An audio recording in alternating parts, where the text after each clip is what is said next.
Siyanibingelela nonke balaleli. Makwandiswe kini umusa nokuthula ngokumazi uNkulunkulu noJesu inkosi yethu. Lolu hlelo olulalele njengamanje izwi lenkosi uJesu Kristu. Izwi lenkosi uJesu Kristu. Lapho sishumayela khona siphinde sihlole imibhalo engcwele ngokwentando kaNkulunkulu kwindodana yakhe uJesu Kristu oyinkosi nomsindisi empilweni zethu. Sizocela ukuthi bonke abantu abalalele ukuthi nibe namaBhayibheli ukuze sonke sizofunda kanye sibe nokuqonda. Mungenalo iBhayibheli sizocela ukuba udownload iBhayibheli efonini yakho ukuze nawe uzofunda kanye nathi ube nokuqonda. Kulabo abazothi sebelalele izwi lisebenze enhlizweni zabo elinamandla nokuphila, bafune ukubhabhadiswa egameni likaJesu Kristu ukuba bathathe imininingwane esoyishiya njengamanje noma imininingwane oyibonayo mawubukele esescreenini. Nalabo abafuna ukuthula ubufakazi baqinise nabanye abazalwane ukuthi bafinyelele eqondeni nasekwazini ukuthi uNkulunkulu uthembekile empilweni zabo, ukuthi nawe uthathe imininingwane esoyishiya noma imininingwane oyibonayo njengamanje escreenini. Nalabo abanemibuzo mayelana neBhayibheli kodwa ungenakho ukuqonda, nawe thatha imininingwane esoyishiya njengamanje. Ngizoqala nge-email address. Email address ithi izwilenkosi.ujesukristu@gmail.com. izwilenkosi.ujesukristu@gmail.com njengoba uyibona kwi-screen. Ngilandelise ne-cellphone number ethi 066 566 9245. 066 566 9245. Bazalwane, izintshumayelo nezinkonzo zonke ziyatholakala ku-YouTube. Lapho ungahlala phansi uphethe iBhayibheli, uhlolisise ukuthi lokho okuzwayo la ngabe ikhona yini ukufakazelwa incwadi engcwele. Ku-YouTube uya ku-search uthi izwi lenkosi uJesu Kristu. Izwi lenkosi uJesu Kristu. Ungakhohlwa bazalwane ukusubscribe. Ungakhohlwa futhi ukuthi uthumele nabanye abazalwane, ikakhulukazi labo ohlanganyela nabo abamkholwayo uNkulunkulu, bemkholwa ngokomoya nangeqiniso, kuze nabo bahlole imfundiso abayizwayo ukuthi iyafana yini nale abasuke beyizwa njalo mabehlangene simdumisa uNkulunkulu yena yedwa uKristu Jesu oyinkosi nomsindisi empilweni zethu. Bazalwane, sizocela ukuvula ngomkhuleko simbonge uNkulunkulu ngempilo zethu ezinazo nalethuba esisanalo njengamanje lokuthi izwi masilizwa sibe nokuphenduka, sibe nokuyihlola, sihlolisise ukuthi yini okuthokozisa uNkulunkulu ngempilo zethu. Baba wethu osezulwini, mangcweliswe igama lakho, umbuso wakho mawufike, intando yakho mayenziwe emhlabeni njengasezulwini. Usiphe namhla isinkwa sethu semihla ngemihla, usithethelela amacala ethu njengoba nathi sibathethelela abasonayo. Ungasingenisi ekulingweni kodwa usindise kokubi, ngokuba umbuso ungowakho namandla nenkazimulo kuze kube phakade. Amen. Bazalwane, igama lami ngingunkanyiso Bright Zulu. Ngihamba nomfowethu umhlengi Zondi ozobe sihola ejula kabanzi ngokwembhalo engcwele, umoya engcwele ekhazimulisa uKristu Jesu oyinkosi nomsindisi, yena oyinkosi nomsindisi empilweni zethu. Bazalwane, yamkelani umfowethu umhlengi Zondi. Amen. Ngibingelela bazalwane egameni lenkosi uJesu Kristu, yena oyinkosi nomsindisi, umnini mandla onke. Silokhu sithule bona ubufakazi ngegama likaJesu Kristu ukuthi munye uNkulunkulu, munye umoya, munye umbhabhadiso, yinye inkolo. akekho omunye uNkulunkulu ngaphandle kwakhe. Bonke uNkulunkulu bezizwe bayizithixo futhi bayizeleze. Siloke sinika lo uNkulunkulu oyedwa udumo, simbonga ngokuba usenzele umusa. Wasinika ukuphila. Ngakho ke manje siphila ngokukholwa kuye ngenxa yezwi lakhe elinene, elingcwele, elinomusa, elinothando. Okunguye osinikile ukuqonda, ukwazi inhloso yethu yokuphila. Konke ngaphansi kwezulu nelanga kuyizeleze. Lo mshikashika esiwushikashikayo uyizeleze. Siyaphila. Siphilela ukudumisa uNkulunkulu. Uma uphilela wena ukudumisa uSathane uzokwenza imisebenzi kaSathane. Ngakho ke imisebenzi kaSathane isobala. Ngakho ungafuni ukulalela ubungcwele nongafuni ukwenza intando kaNkulunkulu ekubeni uzibiza ngekholo. Baningi abantu bayakholwa kuNkulunkulu kepha ngemisebenzi bayamphika bezenzela umathanda. Ngakho ke isigwebo sabo nabo babekelwe indawo yabo echibeni lomlilo uma bengaphenduki bakholwe ngokupheleleyo bangakholwa izwi kaNkulunkulu ngeze. Bangadumisa uNkulunkulu ngeindebe kepha ngenhliziyo bebemphika. Ngakho ke siloke simbonga uNkulunkulu ngabaprofethi bakhe ukuthi asishiye nembhalo namhlanje sesineBhayibheli. noNkulunkulu waphinde wenza umusa wathumela indodana yakhe ukuba izogcwalisa ubulungiswa obukuNkulunkulu. Amen. So sesinakho manje ukuqonda ukuthi kusho ukuthini ubungcwele. Ubungcwele akusho ukugqoka uniform nokuya njalo esontweni. Ubungcwele impilo ekumele siphile ukuze sigcwalise ubulungiswa bukaNkulunkulu. uNkulunkulu ulungile, uphelele. Amen. Uyakhazimula ngemisebenzi yakhe ngokuba imisebenzi yakhe iyamfakazela. Okuyena owadala ilanga, wadala izinkanyezi. uNkulunkulu mkhulu kakhulu, ngeke umlinganise nento edaliwe. Amen. Ngeke futhi umfanise nesithombe esikodongeni. Ngeke futhi ubaze ukhuni bese wenza isiphambano ukwenze umngcweti bakho ukuthi wenze isithixo bese uthi ke uJesu lo. Lokho kungubula ngezinga eliphakeme. Ngeke uthi abantu abangasekho abafile ade bephila njengawe bese kuthi labo bantu baxhumanisa noNkulunkulu. uJesu nguye kuphela owafa wavuka osezulwini njengamanje njengoba sikhuluma. Uyena manje ophila esihlalweni sobukhosi, uhleli uyabusa kuze kube phakade. Uyena ke lo Jesu esimdumisayo osenzele umusa. Siyizoni wasikhipha ngezwi, asikhishwanga ngezwasho, asikhishwanga ngamathambo bulwa kona, asikhishwanga futhi ngamakhandlela. Sikhishwe ngezwi eliphilileyo likaMoya oyingcwele. Kuyizwi kuphela into ephilisayo. And izwi liqhamuka ngokukholwa, ukukholwa ukuthi ke ukukholwa kuNkulunkulu. Munye uNkulunkulu, munye umzimba. Yini inkolo, munye umbhabhadiso.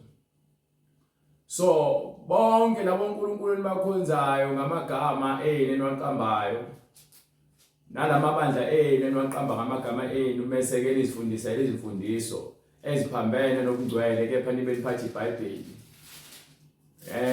uNkulunkulu uyakwazi lokho ngoba uNkulunkulu ubona konke, wazi konke, uhlola imidlinzo, lenhliziyo yakhe engcolile ekhonza izithixo namadimoni. Uyayazi uMoya oyingcwele. Ongiphe incwadi yamaRoma efuna lencwadi sahluko 5 kusukela kuverse 1 ufuna ukudila nayo. Ngakho lokhu sekusilungisisiwe ngokukholwa. Into yokuqala ulungisiswa ngezwi elitholakala eBhayibhelini ukuze ukholwe. So ukukholwa, ukholwa ngokuqonda ukuthi kusho ukuthini. Ukulandela uJesu. Ngokuba uJesu yena okuletha ekutheni ukholwe ukuthi uNkulunkulu uyaphila.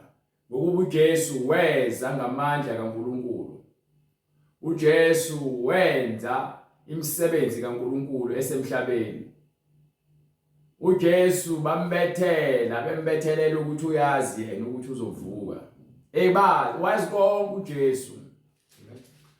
Wavuka uJesu ngosuku lesithathu. Hayi wazi kanjani wakhona? Yebo, iBhayibheli liyafakaza futhi ngangikhona ngoba manje ngokamoya sengiyazi. Bese ngazi ngeBhayibheli liphethe ubufakazi.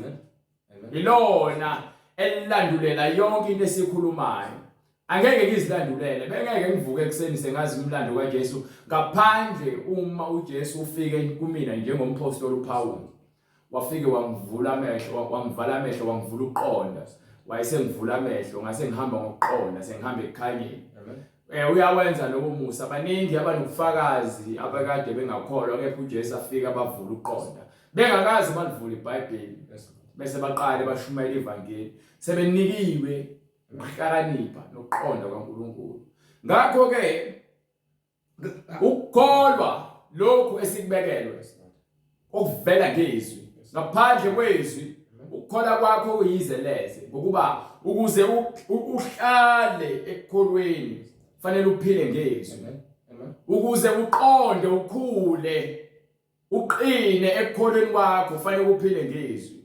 Hayi izolifunda kanye ngenyanga noma ngesonto ufunda ivesi eli1. Lonke iBhayibheli uthi ngalo njengoba lingaka iBhayibheli. Lingaka iBhayibheli. Wena ufunda ivesi elilodwa bese utshela ukuthi uyamthanda uNkulunkulu. Kepha uqhubeke uhlale kubini wenze ububi ngokuba ulevesi olithandayo ileli likukhuthazayo ukuthi wena ube motivated noma ukhuthazeke ekutheni wena wenza imali. Noma uma ubheke nezinkinga usebenzise lo vesi kepha uqhubeke wena wenze ububi ngokuba iBhayibheli lizokukhuza ukuba uhlukane nobubi. Hlukana nobubi. Ububi esikhuzwa kubona ukuthi sihlukane nabo asikhuzelwe enye into. Okay.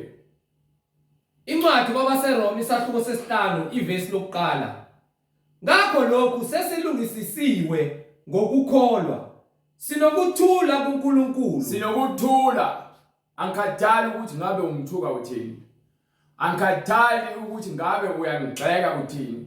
Ngangikhathali noma ngabe uyangihleba noma ngabe uyangizonda. Kepha mina nginokuthula kuJesu.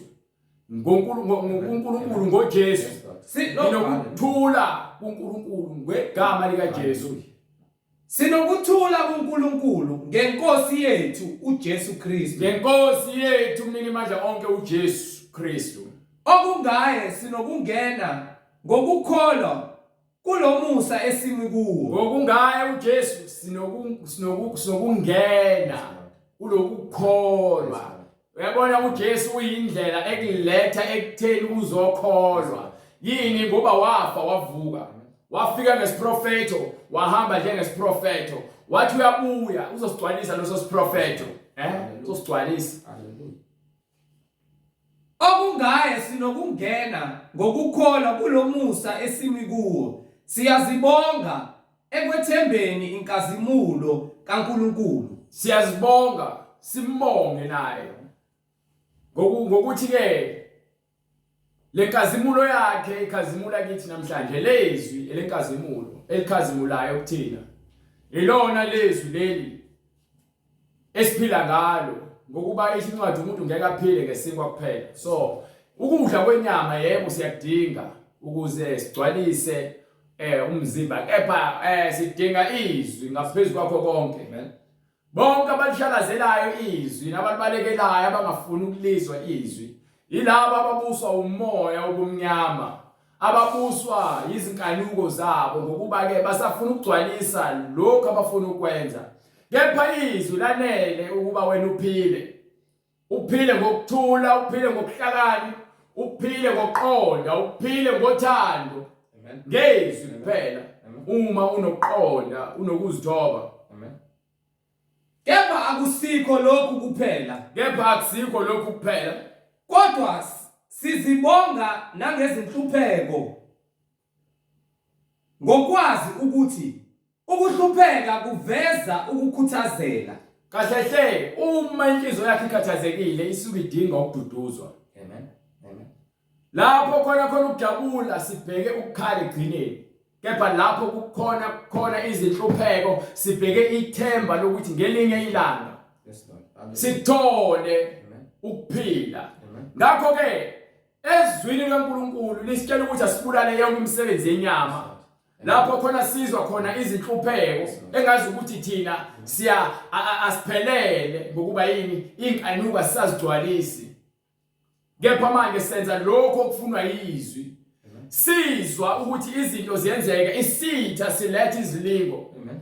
Amen. Sikulinga isitha sikufake ezinhluphekweni.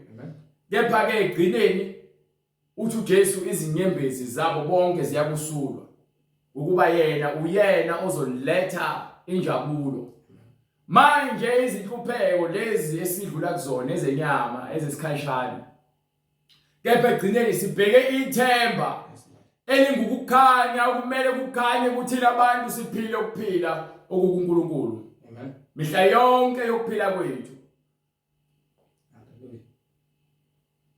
Ngokuba uyabheka ungcono ukuqala ukuphetha kunokuqala. Moqala bantu bayasebenza abadaka utshwala baba negugu lokuthi bathenga utshwala bese beholile into yokuqala nje ukufuna ukuzijabulisa ukuthenga utshwala. Mesajatshula ukuphuza utshwala mase isiphetho sakhona kube ukufa. Ingculaza, ukugwazana, ukuvuka endaweni engafanele, igele, isibhedlela, ukugula ke phezulu kwakho konke sokuphuza utshwala sokuphendula ingcengce. Buqothula utshwala bukwenze inebethon.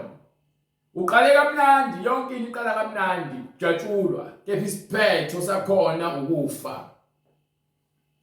Kungcono uqala ngokuhlupheka kunokuthi uqale ngokubusa ugcine ngokuhlupheka. Abaningi bayabusa emhlabeni banezimali, banezimoto, banabafazi abaningi, banemizi, banakho konke abakufunayo. Kepha indlela yokuphila abayazi. Baphila kamnandi emhlabeni. Kepha isiphetho sabo ukufa. Ngenxa nje ongamazi uJesu. Yebo konke lokho engikhulumayo kungaba ukubula kuwena kepha kuyinto ebhalwe phansi konke okwenzayo ukuthi baningi abafana nawe ngaphambilini. Ingakho umshumayeli athi konke kuyize leze. Kuyize leze kuyinkohliso ukubambelela ezintweni ezibhubhayo bese ulahlekelwe ukuphila kwakho kuphakade. Ngakho ke izwi uma liphumela ukuthi thina sazi ukuthi noma sihlupheka lemhlabeni kepha kwesikhashana ngokuba vele lemhlabeni sizivakasha singasukeli okubhubhayo uthi uJesu wayeneliswa yilokho nakho. Amen. Amen.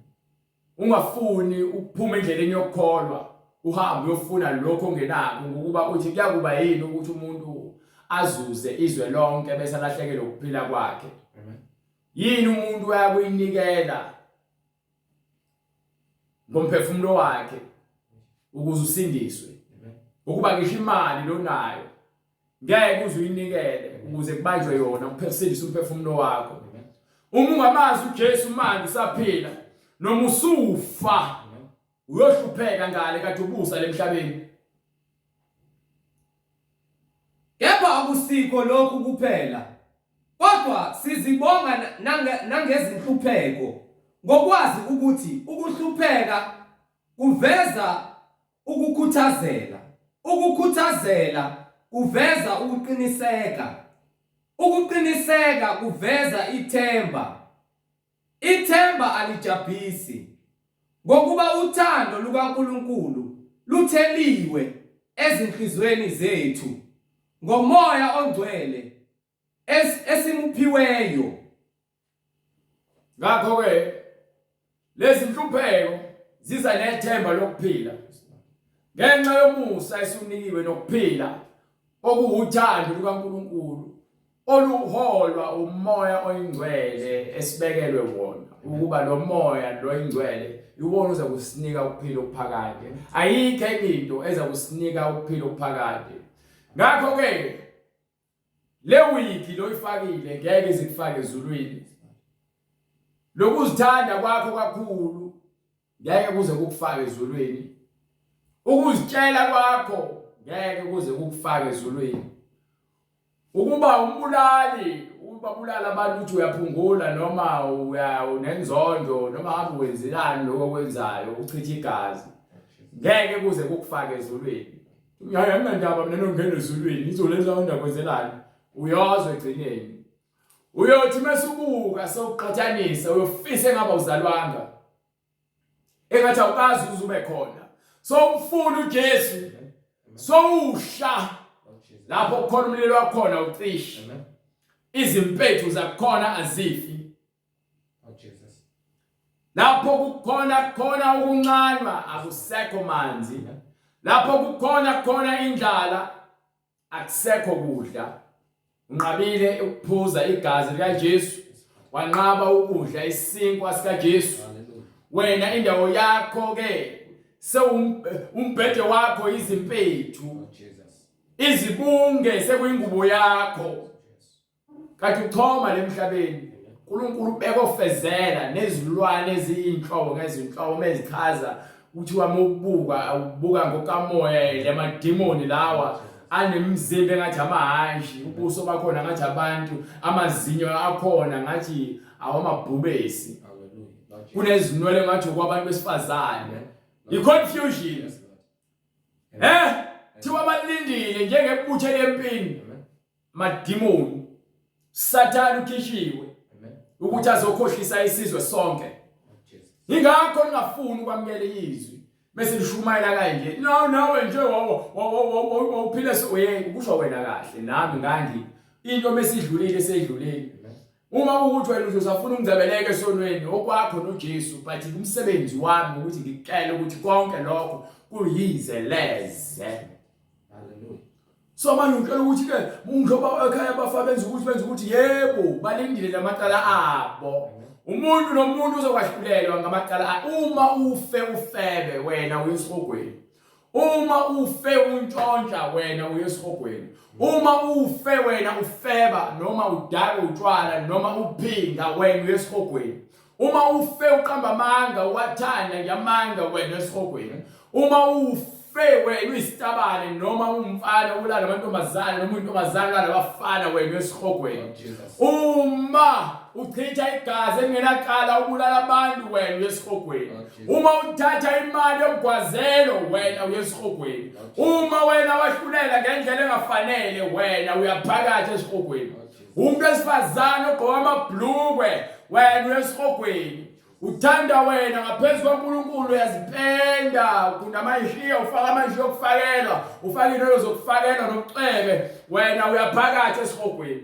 Bebugwayi nensangu udlidakamizwa uyaphakathi esihogweni. Lalela ukhipha izisu uyaphakathi esihogweni. Ulala ngaphambi komshado uyaphakathi esihogweni. Ubhizi uphatha imithi uyathakatha ulala ebusuku uyaphakathi esihogweni. Uthi inyanga wena uthi ke abantu abahlabela amadlozi uphatha amathambo uthi isangoma uyaphakathi esihogweni. Uphatha amanzi wabuthabusisiwe nezwakho novaseli nababusisiwe ugatsha amarosali uthandaza kona wena uyaphakathi esihogweni. Uhlaba izinkukhu uhlaba imbuzi uhlaba inkomo ufaka iphandla uguqa emsamo ushusa impepho uthi ke wena ubiza ukukhuluma nabantu bakini abangasekho wena uyaphakathi esihogweni. Simele ukuphila ngezwi kuphela. Izwi kuphela kumele siphile ngalo. Sifuna izwi kuphela uyahleba ukhuluma ngamanye abantu ukhuluma ngabantu kambi uyaphakathi esihogweni. Wenza noma ngabe yini ukuze uthole ujabula ngemali uyaphakathi esihogweni. Lalela udayisa komzimba wakho uyaphakathi esihogweni. Uthanda ukupopayi uchitha isikhathi esiningi ukupopayi nobukisa ingane zakho opopayi. Labo popayi amapopayi abakhiwe esihogweni bakhiwa amademoni. Niyaphakathi nonke esihogweni. Ngeke iBhayibheli lithanda uNkulunkulu ngenhliziyo yakho yonke wena uthanda opopayi ngenhliziyo yakho yonke. umuntu wesilisa ogqokisa umuntu wesifazane uyaphakathi esihogweni. Umfundiso omla qamba amanga uyaphakathi esihogweni. Usuke washada waphinde wadivorce nomunye umfazi uyaphakathi esihogweni. Akudlala. Yonke into engacacile iyaphakathi esihogweni. Ngokuba yini indawo yabo bathi belazi izwi baliphike. Amen. Ngeke. Ithemba alijabhisi. Manje thina siphila ngethemba ngokuba nini ithemba Alijabhisi. ingakho ke sikufuna lokuphila ngezwi. Ingakho sibambelele sincela kuJesu kule siphuza kule nkomishi yakhe. Ngokuba uthando lukaNkulunkulu. Ngokuba nothando lweNkulunkulu Lutheliwe enhlizweni. lutheliwe. Aluthelwa kwinhliziyo engakholwa uthando lweNkulunkulu. Uthando lweNkulunkulu luthela kwizinhliziyo ezikholwa yizwi ngokuba yini ziyafuna ukuphila. Lokuphila kulomnini amandla onke okuyena ongumdali wezinsuku. Uyena onokuphila okuphakade. Ngokuba yena uphila okuphakade. So uma sinika lezwi lakhe usinikela ukuba nathi sithole lokuphila okukuyena ngokuba wasidala ngomfanekiso wethu ukuba nathi sithole ukuphila kuye. Ithemba alijabhisi. Ngokuba uthando lukaNkulunkulu lutheliwe ezinhlizweni zethu ngomoya ongcwele esimuphiweyo. Ngeke uzuphiwe umoya ongcwele wena uhlelo utshwaleni busy uncela ubhodlela kanti uyabhiya. Ngeke uzuthola umoya ongcwele wena ubhizi la nabafazi babantu. Ngikuthiwa uyakholwa uphathe iBhayibheli igama ukhohlakele wenze izinto ezimbi. Ngeke uzuthola umoya ongcwele unommono ukuthi abanye abantu bayaphumelela wena uphumeleli. Uthatha isizathu sokuthi abaphumelela uthi ngoba ingenxa yabo.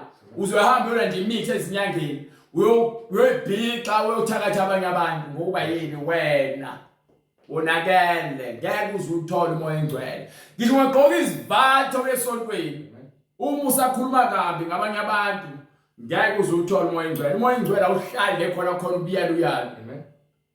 Amen. Ngeke. Ngokuba sisebuthakathaka uKristu wasifela. Ngokuba ngesikhathi thina sihleli sibanjwe izono uKristu wasifela. Abangamesabi uNkulunkulu ngesikhathi esifaneleyo. Hallelujah. Ngokuba sisebuthakathaka uKristu wasifela abangamesabi uNkulunkulu ngesikhathi esifaneleyo. Ngokuba cishe kungenzeki ukuba umuntu afele elungileyo, kodwa mhlawumbe kungase kube khona ongaba nesibindi sokufela omuhle. Kepha uNkulunkulu uyabonakalisa ukusithanda kwakhe ngalokhu ukuthi siseyizoni uKristu wasifela. Sisayizoni uKristu wasifela indaba iqala la. Amen. Sithola umusa ngokuba uNkulunkulu wasakha ngothando wakhela umhlaba wakhela abantu babaphile wona babuse. So uma uNkulunkulu ethi wakhe abantu ukuba babuse emhlabeni wayisethumela indodana yakhe yona yodwa ukuba izofela izoni. So uma ethumela indodana yakhe ngokuba uAdam okuyena owakhiwa oqala waba umfanekiso kaNkulunkulu emhlabeni wona. Ngakho ke abantu bazalelwe ngaphansi kwaleso sono leso. Ingakho kumele uthi masukhulile ukhethe indlela ofuna ukuhamba ngayo. So indlela eyephileni uJesu. Hallelujah. Akekho umuntu ongafela abantu. Yes.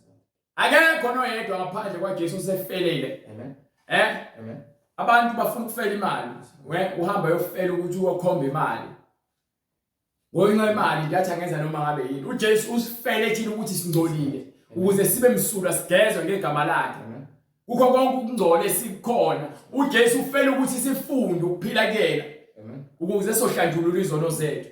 So ziyagezwa izono uma usuphila ngaphansi kwegama likaJesu. Ngokuba igama likaJesu lihlukanisa nayo yonke imisebenzi yokungcola. Wasithanda sisayizoni uNkulunkulu wanikela ngendodana yakhe yona yodwa ukuba izofela izoni. Ngakho ke uma sowuthi uyamvuma uJesu wena ukuthi abe umsindisi uyahlukana nakho konke okubi nesono ukuze wena ukwazi ukubuyela endleleni yokuphila nendlela yokungcwele. ngokuba sesebuthakathaka awuzophinda yodwa sengidlule lapho.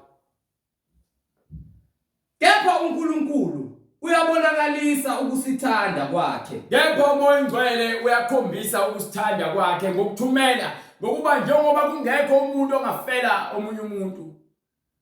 Haleluya.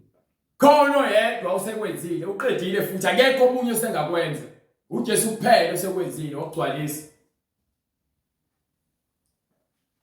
Kepha uNkulunkulu uyabonakalisa ukusithanda kwakhe ngalokhu ukuthi siseyizoni uKristu wasifela.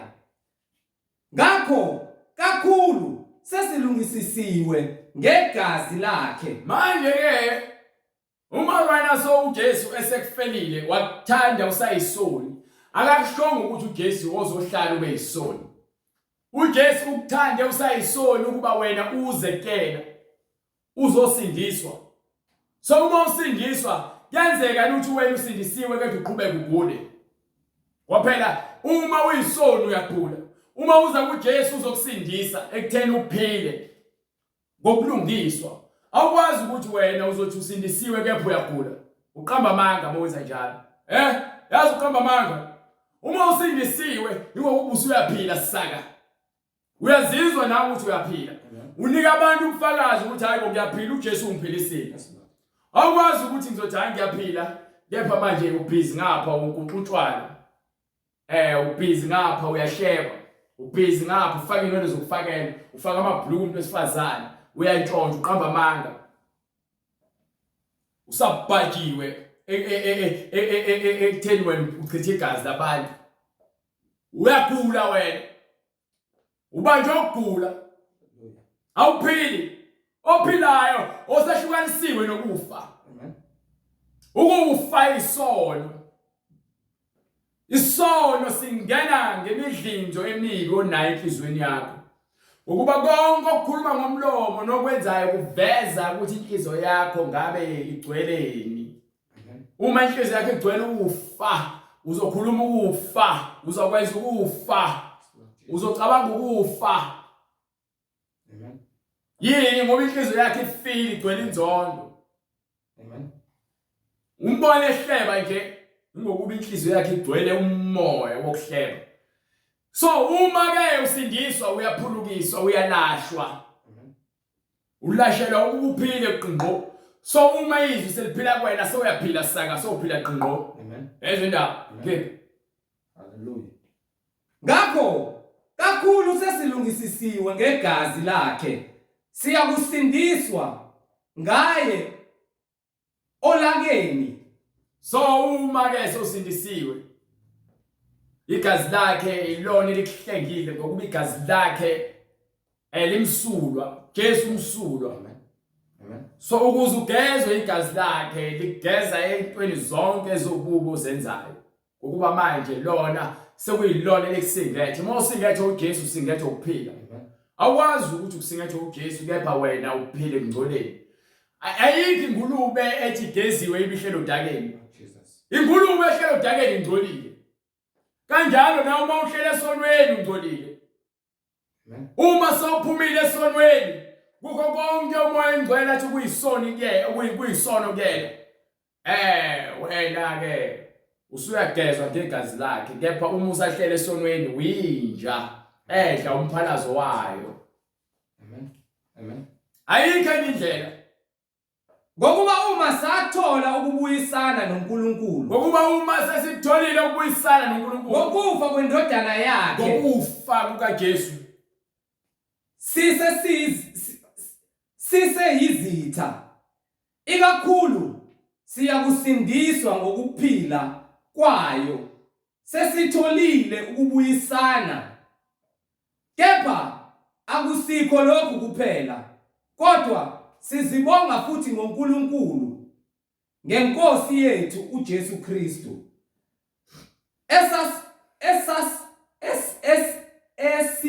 samukelisiwe ngaye ukubuyisana. Awuphinde ufunde. Ngakho kakhulu sesilungisisiwe ngegazi lakhe siyakusindiswa ngaye olakeni. ngokuba uma sathola ukubuyisana noNkulunkulu ngokufa kwendodana yakhe siseyizitha, ikakhulu siyakusindiswa ngokuphila kwayo. So uma siyakusindisa ngokuphila kwayo, usho ukuthi uJesu uyaphila. Amen. Njengoba ephila uJesu, ukusindiswa kwethu ukuhamba endleleni ayihambile safikile emhlabeni, ehamba enyameni. Wathi mesefile esiphambanweni, waphinde wavuswa ngenkazimulo kaNkulunkulu, wavuswa umoya oyingcwele ngenxa yokulunga kwakhe. Ufile efelizoni. Amen. Waphila ephilela uNkulunkulu. Njengoba manje ke ukuphila sikuthola ngoKristu. Ngokuba uyisibonelo sokufa kokuvuka. Ukufa bese uyavuswa. Amen.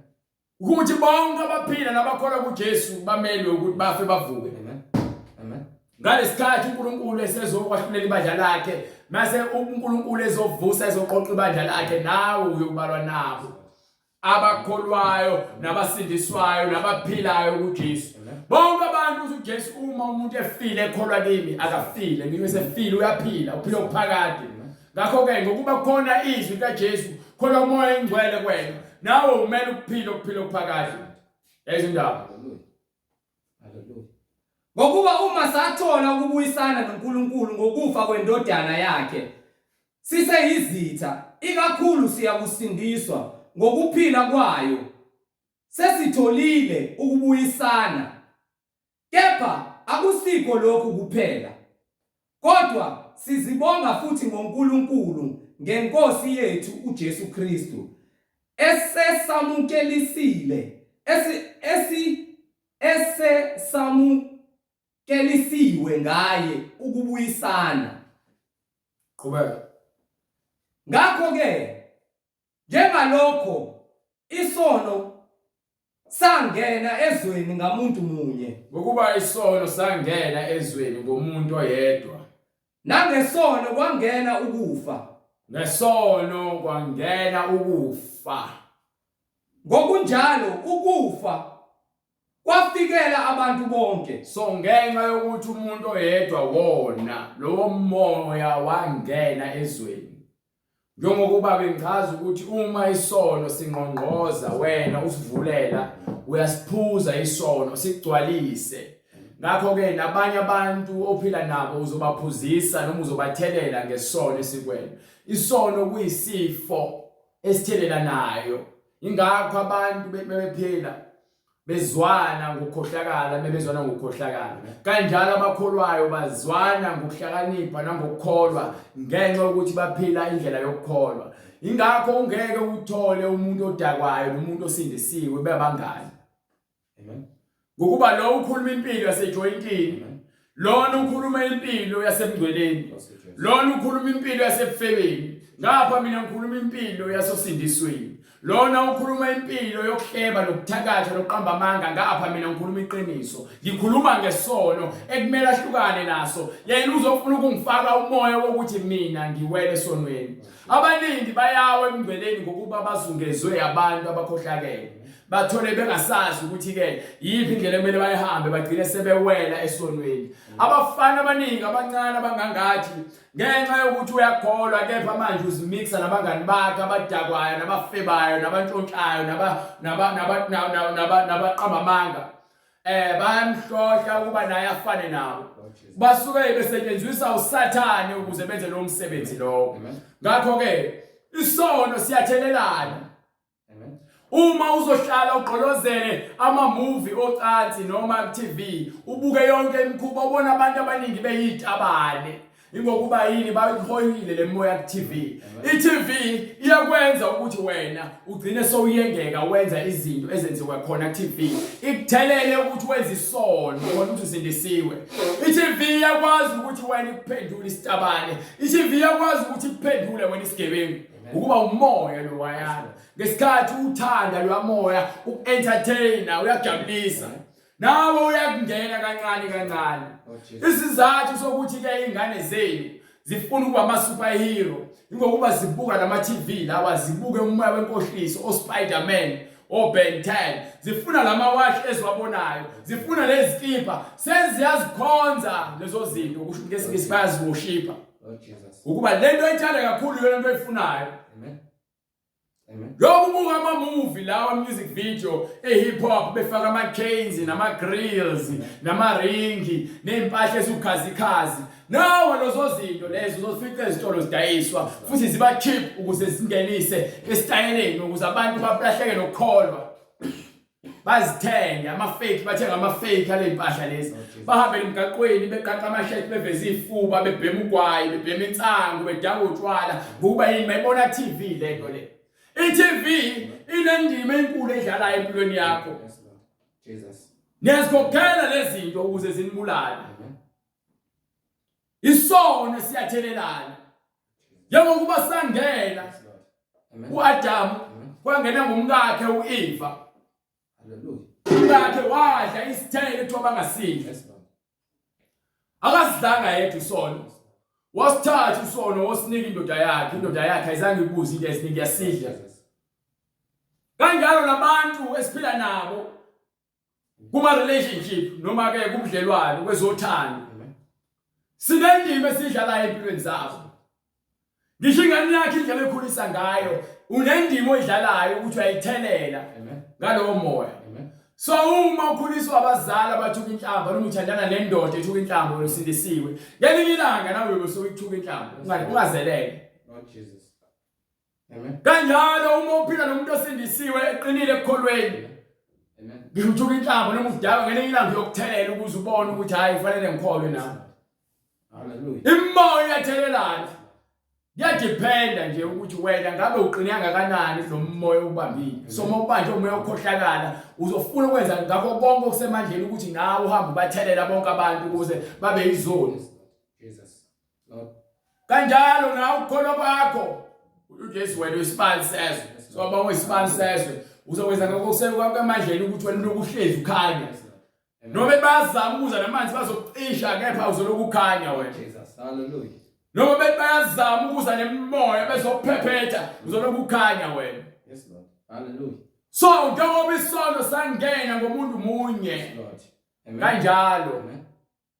Amen. nokuphila Yes, Lord. uJesu wakuletha eyedwa. Hallelujah. Wasindisa abantu abaningi. Baningi abantu abasindiswa ngenxa kaJesu. Namanje nami ngiyabalwa nabo abantu abasindisiwe ngenxa kaJesu. Yes, Lord. Baningi nathi esibafuna ubathelela ngalo moya kaJesu. Sifuna ukufafaza. Yes, Lord. Amen. Amen. Ukuze bathole impilo yokuthula. Amen. Umoya engcwele asibizele yona. Yes, Lord. Jesus. Lezi ndaba. Hallelujah. Hallelujah. Ngeke. Ngakho-ke njengalokhu isono sangena Njengoba ke ezweni isono sangena ezweni ngomuntu oyedwa. nangesono kwangena ukufa Ngesono esonweni khona ukufa. ngokunjalo ukufa kwafikela abantu bonke. So lokufa lokhu simelwe bonke umuntu ophila ngaphansi kwezulu noma ngaphansi kwelanga umelo ukufa. Lo uNkulunkulu njengoba ke eyakuletha uJesu emlethela ukuthi ke asindise abantu umlethela ukuthi khona indlela yokunqoba ukufa njengokuba uma umuntu efe engakwazi ukuvuswa ngokuba ke ufe eyisoni akafanele ukuvuswa. Umuntu ofanele ukuvuswa umuntu ofile wasethola ukuphila ngoJesu. Iyena lo muntu lo okwazi ukuthi avuke njengoJesu. Uzokwazi ukuthi afe aphinde avuke njengoJesu ngokuba akusavuki inyama kepha sekuvuka umoya ngokuba umoya awufi kepha uvuseleliwe umoya wavuselelwa ukuba uphile okuphakade umoya. So uma wamkela lezwi wamkela ukuphila kuJesu lokho kuphila ukuthi nawe ngeke uphinde ufe uma uzohlala emngcweleni kaJesu. Hallelujah. Ngeke Hallelujah. Lokhu bonke bonile ngokuba sonke sizoni ngokuba isono sasikhona ezweni kungakabikho umthetho. So ngesikhathi ke isono sangena ngokuthi abantu baphule umyalelo. So manje nake sekhona umthetho. Yes, Lord. Amen. Ngeke Kepha isono asibalelwa ungekho umthetho. isono asibalelwa ungekho umthetho. Nokho ukufa kwabusa kusukela kuAdamu kwaze kwaba uMose. Yebo ukufa kwabusa kusukela kuAdamu ngesikhathi uAdam ephula umyalelo kaNkulunkulu kwase kubusa uMose naye wafika ezokhula abantwana bakaIsrael ephethe izwi mase kuthiwa ke Mose hamba ongikhazimulisa kulabantwana njengoba befuna amanzi hamba olikhomba idwala likhipha amanzi uMose wathatha induku walishaya idwala kabili kodwa waphuma amanzi ukuba lo simkhonzayo uthembakele kepha ke ngenxa ukuthi uMose akakwenzanga lokhu umoya engcwele akusho ukufa naye kwambusa ngoba akalalelanga izwi so simelwe uma ukuthi uMose naye ukufa kwamfika nathi simelwe ke ukufa uma singayenzi intando kaNkulunkulu izwi esiyalelwe lona ngoJesu njengoba ephila nathi lezwi ukuze siphile njengoJesu haleluya Jesus haleluya haleluya kumele silenze lezwi kumele silenze lezwi izwi lalela ngicela mina ngeke ngikukhohlise into engifundile ngeBhayibheli ngifunde ukuthi kufanele kube noqondo ukuthi kusho ukuthini ukukholwa bese unokwazi ukuthi kusho ukuthini ukukholwa kusho ukuthi manje siyakwazi ukulandela izwi uhambe ngemiyalelo kaNkulunkulu ngokuqonda ngokwesaba nangothando nangokuzinikela nangokukhuthazeka uNkulunkulu usifundisa indlela yokuphila emhlabeni ayikho enye into iBhayibheli esinikelwe yona sifundiswa indlela yokuphila nokuziphatha emhlabeni njengoba sinikwe lo mhlaba kuthiwa subusa indlela yokubusa siba amakhosi njengoJesu umoya engcwele iBhayibheli ungahamba esikoleni uyozifunda izincwadi zakhe eziningi kepha ke uma ungenalo iBhayibheli enhlizweni yakho nobulazi iBhayibheli uma ungayilandeli imfundiso ungalazi iBhayibheli ulazi in and out back and forth kepha uma ungayilandeli imfundiso phakathi ukukholwa kwakho ngomlomo ukuthi uyazi ukuthi ukhona uNkulunkulu noma uyambiza ngokuthandaza kepha uthi imsandazo yezoni akayilaleli Jesus lalela bathi nje naku mina ngakho ukuthi yebo uNkulunkulu uthembakele akafuna ukusolela uyakucela ukunika njengoba lokuphila ukucela ngakunika uma uzozithoba nifuna lokho enikufunayo niyakuthola kepha ke ekugcineni kwakho konke kumele wazi ukuthi amacala akho akulindile kukho konke ububi bakho benzayo kukulindile understand Incwadi isambulo isahluko 21 verse 7 onqobayo uyakulidla ifa lalezo zinto futhi ngiyakuba nguNkulunkulu kuye wonke onqobayo ogcina izwi wonke umuntu onqobayo onqoba ukufa umuntu ozonqoba ukufa umuntu onezwi oliphilayo izwi okuyilona elimholayo awuholwa izinkanuko zakho yabona into ebhlungu ngokukholwa yonke into efisayo nento oyithandayo engahambisani uNkulunkulu uyayiyeka shiya phansi awusaziphileli wena kepha uJesu ophila kuwena haleluya so ukuze unqobe kufanele kube nezwi liphile kuwena ukuze uNkulunkulu abe uNkulunkulu wakho abe ubaba wakho wena kufanele ukwazi ukunqoba ngezwi ngokuba iyona ndlela kuphela uma ethi uNkulunkulu ngulizwi bese ngene enyameni aphinde abe ulizwi asikhombisa ukuthi yena uyindlela neqiniso nokuphila yes Lord Jesus so uma efevuka ukhombisa wona ukuthi ungukuphila uma ke wenza isono wena ke ukuphula ke umngcwele nezwi lakhe awufuni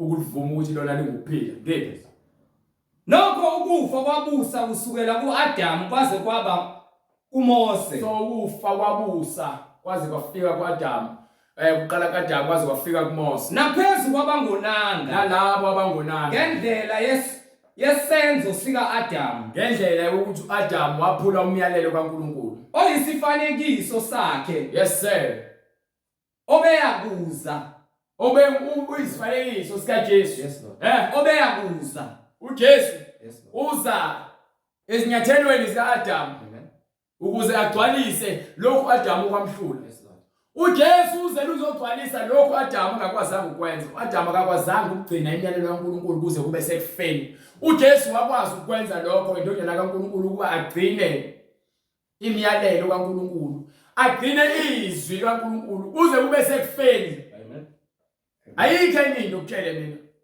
ningakhohlisana ngeBhayibheli nithi niyacula niyamhubela uNkulunkulu nize nikhale izinyembezi nijuluke nihayize nikhuluma izilimi zamanga uma ungalenzi izwi lakhe konke kuyizeleze So uJesu mase uzogcwalisa lokho ukuthi ke simelwe ukuzwa izwi silalele ukuze sithole ukuphila njengalo. Amen. Kepha isipho somusa. Kepha isipho somusa asinjengesiphambeko. Asifani nokona.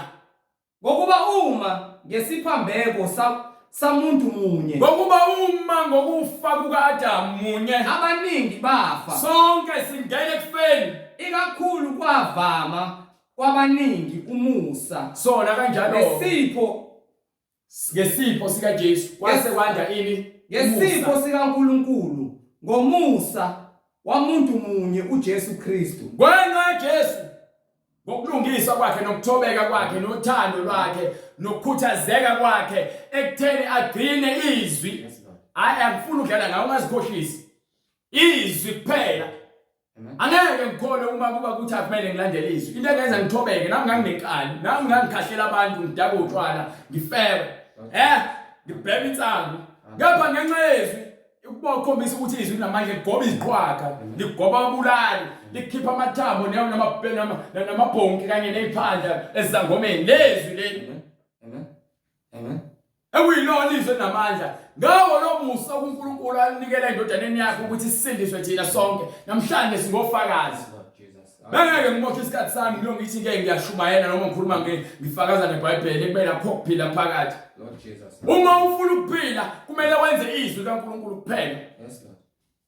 Abezo abafundisi bamanga nabaprofeti bamanga nazo zonke lezi khohlakazi zabantu abathi bayashumayela bathi ke abaphambanisa imfundiso abanye babo bathi iBhayibheli lama-Israyeli lama-Hebrew elakwa-Israyeli mesibiza uNkulunkulu sibiza amadlozi aka-Israyeli wisilima wisibula. uNkulunkulu udala konke ngaphansi komhlaba wona uzomthatha uzomenza into encane njengawe njengokucabanga kwakho. Baningi futhi abantu abalandela abantu abayizibula. Lord Jesus. Yini babatshela lento abafuna ukizwa. Thina sityala lento le inyama yakhe engayifuni ukuthi izithobe. Ulandele izwi. Awuyidingi imithi nemhlakelo. Amen. Awudingi impepho. Also Jesus. Awudingi izithombe. Yes Lord. Awudingi izwasho. Awudingi eshembe. Awudingi evaselini obusisiwe. No. Hallelujah. Udinga izwi kuphela. Yes Lord. Jesus. Hallelujah. Isipho asinjengokona kwalowo emunye. Isipho asinjengokona kwalowo emunye. Isipho esinaso manje asifani nokona kwaAdam. Ngokuba uma ukwahlulela kwaba ngoyedwa kube ngukulahlwa. So yabona ngikutshele mina akudingi ukuthi kuNkulunkulu ukuze wenze izono zibe ningi ukuze akulahle. Ungalaleli kwakho ezwini elilodwa noma emyalelweni owodwa so wona into na yonke. So hayi ukuthi mhlambe uzothi hayi ngoba nangu uqamba amanga namhlanje uNkulunkulu ngeke azangilahle.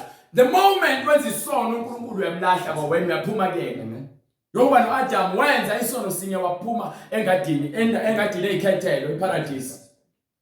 Ingadi yenkazimulo. Lapho khona babephila khona kamnandi bakhishwa ngenxa yesono esisodwa. So ngitshela ukuthi wena hayi ngoba naku mina ngiqamba amanga kuphela ngeke ngize ngivalele ngaphandle. Kuthiwa bonke abathanda nabaqamba amanga ngeke bangene. Abenza imlingo, abafebayo, abaphingayo, abathangathayo, akekho ongcono nomunye isono. Hallelujah. Isipho somusa sona ke saba ngeziphambeko eziningi. So ngenxa yezo eziningi kwase kulethwa isipho somusa kwalethwa uJesu. Yes Lord. Isipho somusa sona ke saba ngeziphambeko eziningi kube ngukulungisiswa. Ngokuba uma ngesiphambeko samuntu munye ukufa kwabusa ngalowo emunye, ikakhulu abamukela ukuvama komusa nokuvama kwesiphiwo sokulunga bayakubusa ekuphileni ngalowo emunye uJesu Kristu. Bonke abamukela ivangeli njengoba ukufa kwangena ngoAdam kwabulala abantu abaningi. Njengoba ukufa kusabusa namanje. Kuyabusa ukufa. Yabona nini endaba utshwala engafuni esontweni. Nini nenza amaphathi.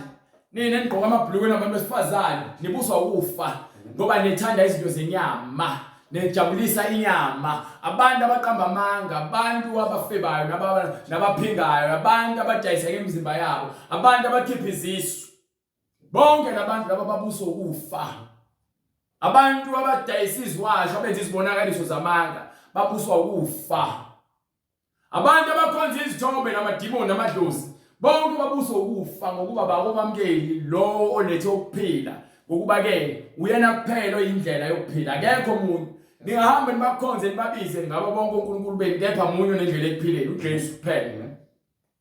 Ngalokho ke njengokuba ngasiphambeko sinye kwabakhona ukulahlwa kwabantu bonke kanjalo ngasenzo sinye sokulunga kwabakhona ukulungisiswa ngasenzo sinye sokulunga kokulalela izwi laNkulunkulu kwase kubakhona ini ukulungisiswa. Yes Lord. Kukho ukuphila kukho ukuthi sithole ukuphila okuphakathi kwabantu bonke abantu bangaphila uma bengagcina izwi laNkulunkulu izwi lomusa bonke abantu bangaphila. Hallelujah. Bonke bangakuthola ukuphila okuphakathi Amen. uma bengase bagcine izwi laNkulunkulu. Amen. Nje. Hallelujah. Ngokuba njengalokho ngokungalaleli kwamuntu munye abaningi benziwa izoni ngoba ukubona kwaAdamu bonke abantu abazalwa emva kwakhe bangenwa umoya ongafuni ukulalela. Umoya ongafuni ukulalela yiwona lo obulala abantu. So uJesu uzogcwalisa umoya wokufunda ukulalela. Funda ukulalela. Zithobe ngaphansi kwesandla sikaNkulunkulu ukuze akuphakamise. Uma ungafuni ukulalela wena usafana noAdamu ngokuba ufuni wena ukulalela. So kahle ukuze wena ungene ekuphileni. Fana noJesu. Ufuna ukuphila ufana noJesu. Ufuna ukuthanda fana noJesu. Ufuna ukuthula fana noJesu. Ufuna ukuqonda nokuphila okuphakade fana noJesu. Ufuna ubungcwele fana noJesu. Ngeke ufane noJesu usaba nje isono. Amen. Ngeke Jesu ugcwalise konke ekumele sibe yikho ukuthi kufanele sizithobe ngaphansi kwezwi. Umoya engcwele kumele usihole ukuze thina sifane noJesu. Uma ungenawo umoya engcwele ngeke uzufane noJesu. Umoya engcwele utholakala ngokuthi wenze izwi laNkulunkulu ukuze angene kwena phile kwena. Uma ungabobi nawo umoya engcwele ngokuba ufane noJesu izwi lakhe aliphile kwena. Ngisho ungagqoka ivatho lesontweni uma izwi lakhe lingaphili kwena ufile. Kufanele ufane noJesu ngokulalela izwi kuphela. Incwadi kwabaseRoma isahluko sesi-5 verse 19. Yes sir. Ngokuba njengalokho ngokungalaleli kwamuntu munye abaningi benziwa izoni kanjalo ngokulalela kwamuntu munye abaningi bayakwenziwa abalungileyo. Ngokulalela kaJesu bonke abantu bayophendula bafane naye ngokulalela kaJesu nabo futhi nabafuneka mawufuna ufana noJesu funeka uzifundise ukulalela. Angeke umuntu ofuna ufana noJesu ongafuni ozothalaleli yena. Ngokuba wonke umuntu ozihola yena uziholela ekufeni uzifunela okwakhe kumholela ethuneni nasesihogweni. Kepha umthetho wangena ukuba isiphambeko sande. Wangena umthetho ukuba isiphambeko sande kusho ukuthi ke ngesikhathi kubekwa umthetho kuyaqondiswa. Abantu ke ngenxa yenkani bafuna ukubambelela kuphi esonweni. Kuyandaka ukona lapho no lesono siyanda. Kepha umthetho olumile futhi ubusisiwe umthetho ngokubekela izoni. Umthetho wezaphula umthetho. Umthetho awubonwa abantu abaphila impilo yobungcwele. Walabantu abaphila impilo engasile. Yes Lord. Amen. Kepha umthetho wangena ukuba isiphambeko sande. Kodwa lapho kwavama khona isono. Kepha lapho kwavama khona isono umusa wavama kakhulukazi. Yabona ke ngesikhathi kwanda isono uNkulunkulu unika isikhathi abantu ukuba baphenduke. Ingakho ethatha indodana yakhe eyinikela ukuba ke izophendula abantu ezonweni zabo bazonikwa isexwayiso yokuba kuthiwa ke intukuthelo ibekelwe labo abangafuni ukwamukela umusa. Ngokuba isikhathi somusa sofika ukuthi umusa uvalwe. Bese kuvalwe umusa bese abaningi bavaleleke ngaphandle lapho khona kuyobe sekukhona ukukhala nokugedla kwamazinyo lapho khona izimpethu ziyobe zibalindile kanye nomlilo ongacishi. namanje ngiyakushumayela ngiyazi ukuthi angingeni kahle ekhanda lakho ukuba yini usayitshela ukuthi hayi umdlalo konke ngisho ngesikhathi sikanoma babezitshela ukuthi umdlalo njengoba namanje besazitshela ukuthi umdlalo kodwa umusa wona uzovalwa Amen. yazi uzovalwa umusa usabhizi uloku uxhobana lenzipho ubhizi ujuxuza ukuze njengalokho isono sabusa ngokufa ngokuba isono sibusela usathane ubusela ukuthi abantu babhubhe ufuna abantu babhubhe isono ukufa usathane isono so uJesu wamnqoba ke lo sathane ukufa nalomoya wenkani unqobela uJesu ingakho simi ngegama lakhe ingakho sikholwa ngegama lakhe ingakho singazifuneli ukuthi ngokubo kwethu kuziholele ekutheni siyelandela usathane siyambalekela usathane ngandlela zonke hamba brother nomusa ube kanjalo nokulunga ulethelwe yini ngokulunga yini elungisayo izwi ukulandela izwi lemfundiso engcwele yona into elungisayo leyo uma ungafuni ukuzwa lezwi hayi wena uziphilela ngenkani yakho unenkani ubulawa usathane ubaba wenkani namanga lenkohliso nokufa nomusa ubuse kanjalo ngokulunga kube ngokuphila kube ngokuphila uphakade ngoJesu nje inkosi yethu kuphela akekho umunye ongakulethela ukuphila ngoJesu kuphela yona into esishumayelayo yona into esibekelo lesibizelo ukuba sishumayele ukuphila kuJesu enye into asifuni asinandaba nayo engahlangene nokuphila asinandaba ngeke sisize ngalutho so konke sikwenzayo lesikubukayo sikwenzela ukufunda ukuthi ngabe lokhu kunayo uJesu mengenayo uJesu siyaqhelelana nakho kancane size sisuke kona siyafuna indlela kaJesu ukuba konke sikwenzayo ngokuqonda kwenyama siyabheka ukuthi hayi ngabe lokhu kunayo uJesu uma ngenayo uJesu kusho ukuthi ukulungiswa nomusa nothando akukho kuloyo nto kugcwele usathane nokufa sekumele sidalele kude nakhona lezo zinto lezo you understand incwadi yezenzo sahluko 2 verse 38 so mawuzazi ukuthi wena usabanjwe isono nokuthi usabanjwe inyama yakhe ikudansisa umathanda uzozwela nawe ukuthi ke yiphi indlela ekumele uyihambe uJesu yona ndlela yokuphila amen incwadi izenzo isahluko sesibili verse 38 uPetru wayesethi phendukani so kumele abantu baphenduke ezindleleni zabo zonke izinto ezikholela ekufeni eqhelelana nazo suka balekela ukufa ngokuba lamusa lo uzovala sinike umusa ukuze sibone ukungcola kwethu siphenduke ezolwenzeka yo uba isono sangena ngoAdam uJesu wafika wasikhipha isono so uma kunendlela yokuphuma esonweni why wena ukhetha indlela yokuhlala ungene ekufeni Lord Jesus suggest so ingakho uPetru wayesebatshela ukuthi ngoba babona bayizoni wayesethi uPetru phendukani yilowo nalowo abhaphathizwe egameni likaJesu Kristu kukho ukuthethelelwa kwezono zenu yebo khona niyakwamukeliswa yobe senamkeliswa isiphiwo sikamoya oyingcwele ngokuba isithembiso ngemusa owenu nesabantwana benu nabantwana benu esabo bonke abakude bonke inkosi uNkulunkulu wethu eyakubabiza yabo wasishumayela siyalifafaza ivangeli sithela njengembewu enhlabathini ngalesikhathi besikhipha ukhula futhi phendukani ngakho ke wena uzozenzela ukuthi umusa waNkulunkulu wande kuwena uma ungafuni wande kuwena uqhubeka uhlale esonweni uma ufuna ukubhaphathiswa ube sosithinta inamba iyona le ku screen ne-email address uxhumane nathi uma unombuzo uyosithinta futhi uma unefakazi ufuna ukuthola uyokuthinta futhi egameni kaJesu Kristu siyambonga ngomusa asenzele wona ukuba sithole lemfundiso yakhe ephilileyo manje inyama isahlangene nomphefumulo ngokuba ngale kwethuna akukho ukumfuna incwadi ethi mfune uJesu manje esanokutholakala ngokuba ke iyona ndlela kuphela leyo esithola ngayo umusa inyama mesihluka nomphefumulo akusekho kufuna umusa sewukufuna umusa ngezeleze so usha uzisola ukuzisola kwakho ngalethu kwethuna ke akusizi ngalutho uyinto engenamsebenzi so manje uzozenzela wena umusa ulahle konke ukungcola kwenyama ukushiye uze engcweleni usithinte ke siqhubeke sifundisane sixhumane sikhuthazane engcweleni uphume ebandleni lamanga uye ukulandela abafundisi bamanga nabaprofeti bamanga.